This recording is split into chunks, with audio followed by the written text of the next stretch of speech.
सेन वापस से हेटाई group council room का आ जाता है और यू सीरियस होते हुए बोलता है कि मैंने कुछ स्पेशल ढूंढा है। मैंने कई तरह के वेपन्स को ढूंढा है कैसल डिफेंस के लिए, और जब मैंने ब्लैक स्मिथ से उसके बारे में बात करी तो उसने बोला है कि इन्हें बनाना पॉसिबल है। और मैंने एक ऐसी फॉर्मेशन के बारे में भी सोचा है जो लार्ज स्केल पर फाइट में हेल्प कर सकती है। उसका नाम है मेगा स्केल बैटल फॉर्मेशन, और इस फॉर्मेशन के अंदर 5000 लोग पार्टिसिपेट कर सकते हैं। तभी चश्मे वाला बोलता है जैसा कि मुझे उम्मीद थी, और सोचता है कि इसका मतलब है कि दूसरी सिटीज भी एग्जिस्ट करती हैं और हम जल्द ही उनसे टकराने वाले हैं। इसी वजह से हम इस अलायंस को बना रहे हैं कि जब हमारा उस दिन सामना हो तो हम लोगों को आइडेंटिफाई करना होगा उन सभी लोगों के लिए जो इस सिटी के अंदर रहेंगे और हमारे पास कितने इक्विपमेंट्स और गोल्ड है। इसके अलावा हमें एक सेपरेट प्रोजेक्ट को भी चलाना होगा इस अलायंस के अंदर, जिसके अंदर हम लोगों की लाइफ और डेथ के बारे में ध्यान रख सकते हैं जब कोई ऐसी मुसीबत आती है। तो तभी कैंग बोलता है तुम्हारी फॉस्टर प्लान कैसा चल रहा है, और उसकी तरफ घूरना शुरू कर देता है। तभी यू आंखें बंद करके अपना सोचता है कि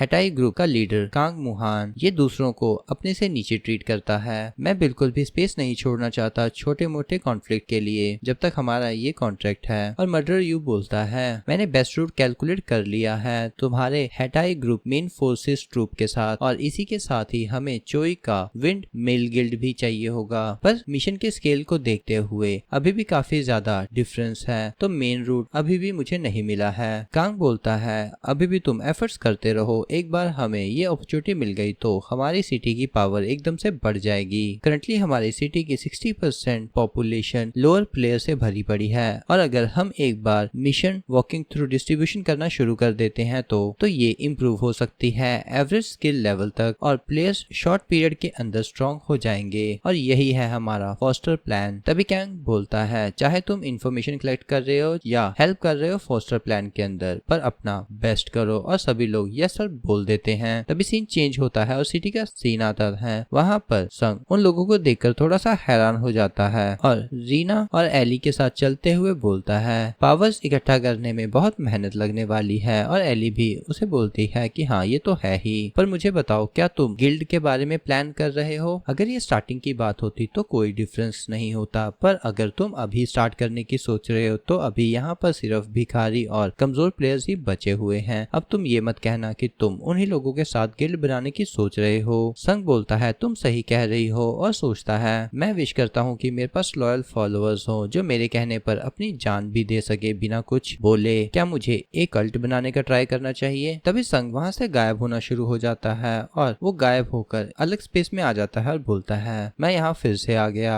और उसके सामने जेरी बार के अंदर खड़ा हुआ होता है और बोलता है वेलकम संग, क्या तुम कोई ड्रिंक लेना चाहोगे? संग उसके सामने जाकर बैठ जाता है और बोलता है कि पहले तो मैं पॉइंट पर आना चाहूंगा। जेरी स्माइल के साथ बोलता है जैसा कि संग आपसे उम्मीद थी कि आप हमेशा ही सीधा पॉइंट पर आ जाते हैं, तो ठीक है मैं भी सीधा पॉइंट पर आ जाता हूँ। ये जो फोर्स्ड मिशन है ये उस तरह से नहीं होगा जिस फॉर्मेट से तुम फेमिलियर हो। ये किसी भी तरह की केव को क्लियर करने जैसा नहीं होगा, और ना ही किसी स्पेसिफिक मॉन्स्टर को मारने जैसा, और कुछ भी वैसा नहीं होगा जैसा तुमने आज तक कभी एक्सपीरियंस किया हो। शायद आपको सर्वाइवल पसंद हो। संग सोचता है क्या सर्वाइवल? जेरी बताता है इस मिशन में तुम्हें सिंपली सर्वाइव करना है, वो भी महीनों तक। इससे कोई फर्क नहीं पड़ता चाहे आपके हाथ कट जाएं या पैर, पर अब जब तक सांस ले रहे हैं इसे कोई फर्क नहीं पड़ता, अब जिंदे ही माने जाएंगे। और अगर आप 1 महीने तक कम से कम इसे सर्वाइव कर लेते हैं तो मिशन क्लियर हो जाएगा। संग बोलता है एक सेकंड मेरी बात सुनो, यहाँ पर कुछ अजीब लग रहा है। तुम उसे ये कहने की कोशिश कर रहे हो कि मुझे उस जगह पर सर्वाइव करना है जहाँ पर स्ट्रॉन्गेस्ट मॉन्स्टर्स आने वाले हैं? जय स्माइल के साथ बोलता है ऑफ कोर्स नहीं, ऐसी कोई जगह नहीं है जहाँ पर मॉन्स्टर्स तुमसे ज्यादा स्ट्रॉन्ग होंगे। वहाँ पर मॉन्स्टर्स तो तुम्हारे लेवल के ही होंगे जिन्हें प्लेयर आसानी से हैंडल कर सकते हैं। उसकी बात सुनकर संग सोच में पड़ जाता है कि प्रीवियस फोर्स मिशन एक रैंकर की तरह था, पर मैं उसे इस वजह से कर पाया क्योंकि मेरे पास एनपीसी की स्किल थी और सर्कमस्टांसेस मेरी फेवर में थे। संग जेरी से बोलता है ये तो काफी ज्यादा डिफिकल्ट है टॉप रैंकर्स लार्ज गिल्ड के लिए भी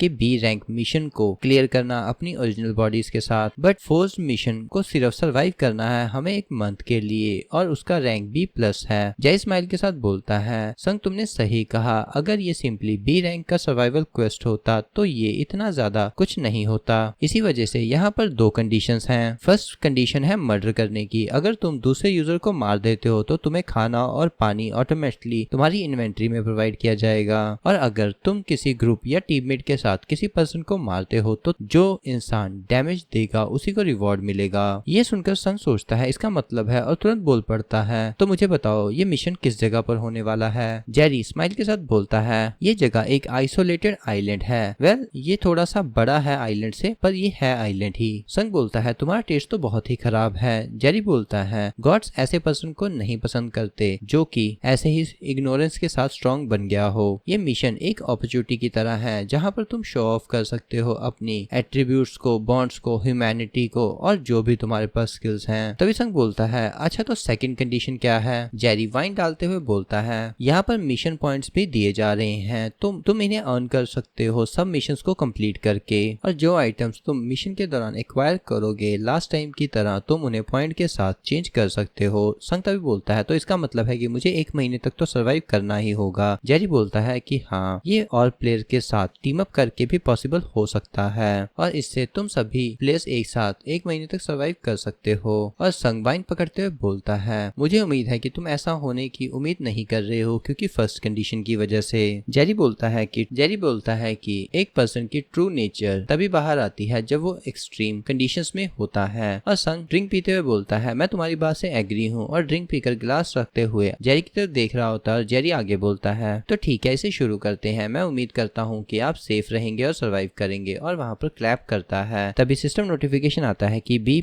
rank survival of the month on isolated island mission शुरू हो रहा है और हमें आसमान से आइलैंड का सीन दिखाया जाता है। तभी संग टेलीपोर्ट होकर वहां आ जाता है और अपनी बॉडी को चेक करते हुए सोचता है यहाँ पर भी कुछ नहीं है और यहाँ पर भी कुछ नहीं है, और सांस छोड़ते हुए बोलता है एक बार वुमन बनना ही मेरे लिए काफी था, अच्छा हुआ दोबारा वैसा नहीं हुआ। तभी आसमान में एक नोटिफिकेशन आता है कि आप सभी लोगों को मैप अपडेट कर दिया गया है। 24 घंटे के बाद मैप एक बार बताएगा कि आपकी करंट लोकेशन क्या है। इसे देखकर संग बोलता है क्या मैप, और उसके सामने मैप हाथ पर आ जाता है और उसकी करंट लोकेशन दिखाई जा रही होती है। इसे देखकर संग बोलता है ये वाटर ड्रॉप का जो मार्क है ये पानी की लोकेशन दिखा रहा है और जो फ्रूट्स हैं वो खाने की लोकेशन दिखा रहा है, पर मुझे ऐसा लग रहा है कि वो लोग हमें भूख से मारने की सोच रहे हैं। तभी वो सिस्टम विंडो देखते हुए सोचता है कि यहाँ पर सब मिशंस को 3 कैटेगरीज में डिवाइड किया गया है, कलर गोल्ड, ग्रीन और रेड में, और सभी के लिए हमें 500 मिशंस हैं। और सोचता है कि गोल्ड कैटेगरी रिलेटेड है मेडिकल, डिफेंस और प्रोटेक्शन से,